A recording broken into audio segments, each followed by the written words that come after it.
Hello students, good morning. Welcome to Bhaskar classes. ನಾನು ನಿಮ್ಮ Bhaskar, assistant professor of commerce GFGC ಮಾಡಿ. Last ಸೆಷನಲ್ಲಿ 2019ನೇ ಇಸ್ವಿ question paper solve ಮಾಡಿದ್ವಿ.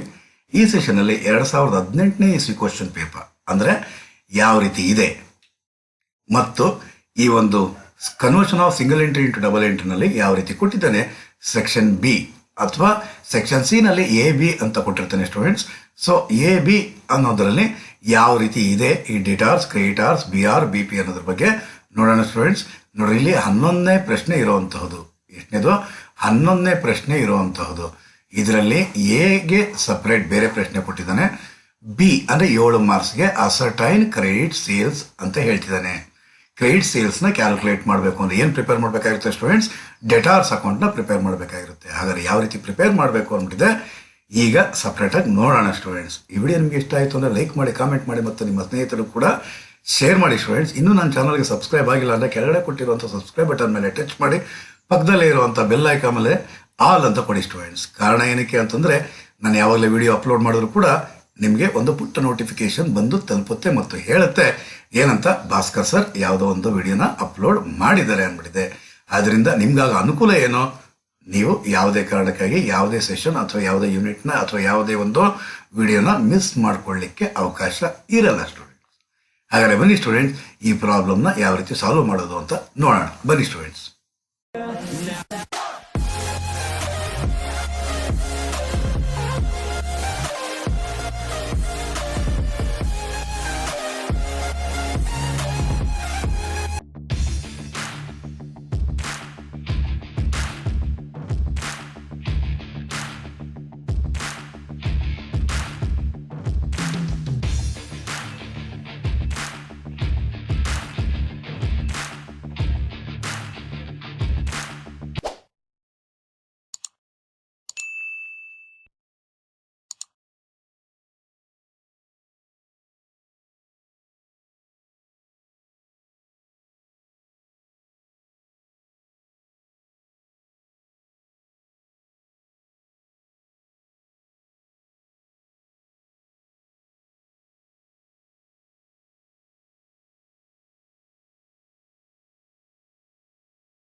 Okay students, ಏನು calculate ಮಾಡ್ಬೇಕಂತೆ? Ascertain credit sales. ಹಾಗಾದರೆ ಕ್ರೆಡಿಟ್ ಸೇಲ್ಸ್ ಎಷ್ಟಾಗಿದೆ ಅಂತ ಕ್ಯಾಲ್ಕುಲೇಟ್ ಮಾಡಬೇಕು ಅಂದರೆ ನಾವು ಪ್ರಿಪೇರ್ ಮಾಡುವಂಥ ಅಕೌಂಟ್ ಹೆಸರೇ ಟೋಟಲ್ ಡೆಟಾರ್ಸ್ ಅಕೌಂಟ್. ಹಾಗಾದರೆ ಇದು ಕ್ರೆಡಿಟ್, ಇದು ಡೆಬಿಟ್. ಪ್ರಾಬ್ಲಮಲ್ಲಿ ಒಂದೊಂದೇ ವಿಚಾರ ನೋಡ್ಕೊಂಡು ಹೋಗೋಣ. ಆದರೂ ಕೂಡ ನಿಮ್ಗೆ ಗೊತ್ತಾಗಬೇಕಾಗಿರೋ ವಿಚಾರ ಏನು ಅಂದರೆ, ಡೆಟಾರ್ಸ್ ಅಕೌಂಟ್ ಅನ್ನೋದು ಅಸೆಟ್ ಯಾವಾಗಲೂ ಡೆಬಿಟ್ ಬ್ಯಾಲೆನ್ಸ್ ತೋರಿಸುತ್ತೆ. To balance brought down, opening balance ಇಲ್ಲಿ ತಗೊಂತೀರಾ, by balance carry down credit side ಅಲ್ಲಿ ತಗೊಂತೀರಾ. ಓಕೆ ಸ್ಟೂಡೆಂಟ್ಸ್, ಸೊ ಇದನ್ನ ಡೀಟೇಲ್ ಆಗಿ ನಿಮಗೆ ಬೇಕು ಅಂದರೆ ಪ್ರೀವಿಯಸ್ ಸೆಷನ್ಸ್ ಅಲ್ಲಿ ನಾನು ಫಾರ್ಮೆಟ್ ಆಫ್ BR ಅಕೌಂಟ್ ಅಂತ ಅಂದ್ಬಿಟ್ಟಿದೆ, format of BP account, format of creditors account, format of BP account ಅಂದ್ಬಿಟ್ಟಿದೆ. ಸಪ್ರೇಟ್ ಆಗಿ ವಿಡಿಯೋಸ್ ಮಾಡಿದ್ದೀನಿ ಮತ್ತು ಪ್ರಾಬ್ಲಮ್ಸ್ ಸಾಲ್ವ್ ಮಾಡಿದ್ದೀನಿ. ಅಲ್ಲಿ ನೋಡಿ ಇನ್ನು ನೀಟಾಗಿ ಅರ್ಥ ಆಗುತ್ತೆ ಸ್ಟೂಡೆಂಟ್ಸ್. ಹಾಗಾದರೆ ಓಪನಿಂಗ್ ಡೆಟಾರ್ಸ್ ಇದೆ 80,500. 80,500. Okay, cash received from debtors. ಹಾಗಾದರೆ ಬರ್ತಾ ಇದೆ ಕ್ಯಾಶ್, ಬಾ ಕ್ಯಾಶ್. ಹಾಗಾದರೆ ಬೈ ಕ್ಯಾಶ್ ಎಷ್ಟಂತೆ? 6,23,500. ಓಕೆ, BR ರಿಸೀವ್ಡ್ ಅಂತೆ. ಹಾಗಾದರೆ by BR received from debtors 24,000. Sales return ಆಗಿದೆಯಂತೆ, ಬೈ ಸೇಲ್ಸ್ ರಿಟರ್ನ್ ಎಷ್ಟು? 8,000. ನೆಕ್ಸ್ಟ್ ಬ್ಯಾಡ್ ಡೇಟ್ಸ್ ಆಗಿದೆಯಂತೆ ಬೈ ಬ್ಯಾಡ್ ಡೇಟ್ಸ್ ಎಷ್ಟಂತೆ 6800. ಬಿ ಆರ್ ಡಿಸಾನರ್ ಆಗಿದೆಯಂತೆ, ಹಾಗಾದರೆ ಡೆಬಿಟ್ ಸೈಡ್ನಲ್ಲಿ ಟು ಬಿ ಆರ್ ಅಕೌಂಟ್ ಬ್ರ್ಯಾಕೆಟ್ನಲ್ಲಿ ಡಿಸಾನರ್ಡ್ ಎಷ್ಟಂತ students 3000. Okay. Then discount allowed ಅಂತೆ, ಹಾಗಾದರೆ ಬೈ ಡಿಸ್ಕೌಂಟ್ ಅಲೋಡ್ ಎಷ್ಟಂತ ಸ್ಟೂಡೆಂಟ್ಸ್ 2000. ಫೈನ್. ಬಿ ಆರ್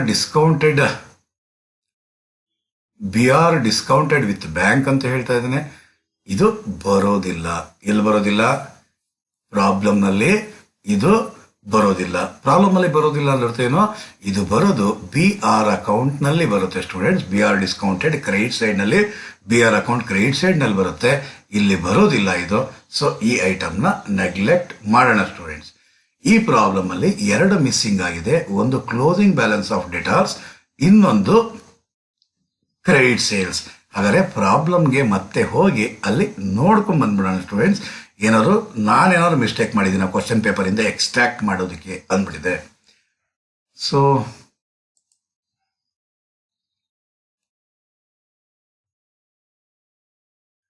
ಏನು ಇಲ್ಲಿಲ್ಲ. ಏನಿದೆ? ಓಪನಿಂಗ್ ಡೇಟಾಸ್ ತೊಗೊಂಡಿದ್ದೀವಿ, ಕ್ಯಾಶ್ ರಿಸೀವ್ಡ್ ಫ್ರಮ್ ಡೇಟಾಸ್ ತೊಗೊಂಡಿದ್ದೀವಿ, B R received, sales return, bad debts, B R dishonoured, bill discounted, B R discounted with bank ಎಲ್ಲ ನೀಟಾಗಿ ತಗೊಂಡಿದ್ದೀವಿ ಸ್ಟೂಡೆಂಟ್ಸ್. ಸೊ ಈ ಐಟಮ್ ಬರಲ್ಲ ಅಂತ ಹೇಳಿದ್ದೆ, ಮಿಕ್ಕಿರೋದೆಲ್ಲ ತಗೊಂಡಿದ್ದೀವಿ.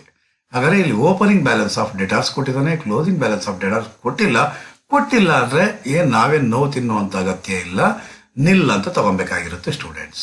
ಓಕೆನಾ ಸ್ಟೂಡೆಂಟ್ಸ್? ಹಾಗಾದರೆ ಕ್ಲೋಸಿಂಗ್ ಬ್ಯಾಲೆನ್ಸ್ ಆಫ್ ಡೇಟಾಸ್ ಏನಾಗಿರುತ್ತೆ ಸ್ಟೂಡೆಂಟ್ಸ್?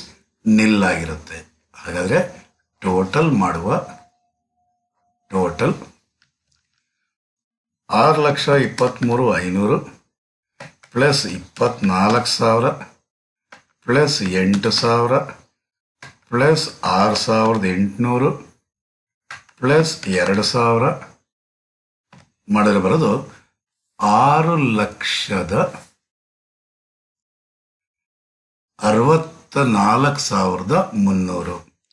6,64,300 minus 80,500 minus 3,000. ಹಾಗಾದರೆ ಬರೋದು 5,80,800. ಇದನ್ನೇ ಏನಂತ ಕರೀತಾರೆ student? To credit sales. Balancing figure ಆಗಿರುತ್ತೆ ಸ್ಟೂಡೆಂಟ್ಸ್. Clear students? ಹಾಗಾದರೆ ನೆಕ್ಸ್ಟ್ ಸೆಷನಲ್ಲಿ ಹೊಸ ಕ್ವಶನ್ ಪೇಪರ್ನ ಮುಖಾಂತರ ನಿಮ್ಮ ಮುಂದೆ ಬರ್ತೀನಿ ಸ್ಟೂಡೆಂಟ್ಸ್. ಈ ವಿಡಿಯೋ ನಿಮಗೆ ಇಷ್ಟ ಆಯಿತು ಅಂದರೆ ಲೈಕ್ ಮಾಡಿ, ಕಾಮೆಂಟ್ ಮಾಡಿ ಮತ್ತು ನಿಮ್ಮ ಫ್ರೆಂಡ್ಸ್ ಕೂಡ ಶೇರ್ ಮಾಡಿ ಸ್ಟೂಡೆಂಟ್ಸ್. ನೆಕ್ಸ್ಟ್ ಕ್ವಶನ್ ಪೇಪರ್ ಬರೋವರೆಗೂ ಬಾಯ್ ಸ್ಟೂಡೆಂಟ್ಸ್.